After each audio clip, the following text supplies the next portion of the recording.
இந்தியாவில் போதுமான அளவு வேலை வாய்ப்புகள் இருந்தா கூட வெளிநாட்டுல வேலைக்கு போனா அதிகமா சம்பாதிக்கலான்ற மனப்பாங்கு நம்ம நாட்டுல நிறைய பேர்ட்டு இருக்கு. இவங்களோட ஆசையை தங்களுக்கு சாதகமா பயன்படுத்திக்கிட்டு வெளிநாட்டுல வேலை வாய்ப்பு தேடுறவங்கள தங்களுடைய சூழ்ச்சி வலையில சிக்க வைக்கிற தரகர்கள் அவங்கள அந்த நாட்டு போர் முனைக்கு கூட அனுப்ப உதவி பண்றாங்க.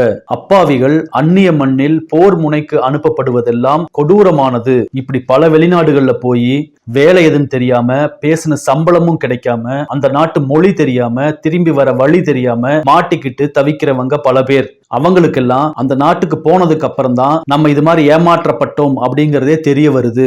இந்திய வெளியுறவுத்துறை அப்பாவிகள் வெளிநாட்டு வேலை என்று ஏமாறுவதை தடுக்க தக்க நடவடிக்கை எடுக்கப்பட வேண்டும். வெளிநாட்டு வேலை தேடுபவர்களும் ஏமாறாமல் விழிப்புணர்வுடன் செயல்பட வேண்டும். மீண்டும் இது போன்ற நல்லதொரு சமூக கருத்துடன் நாளை சந்திக்கிறேன். நன்றி.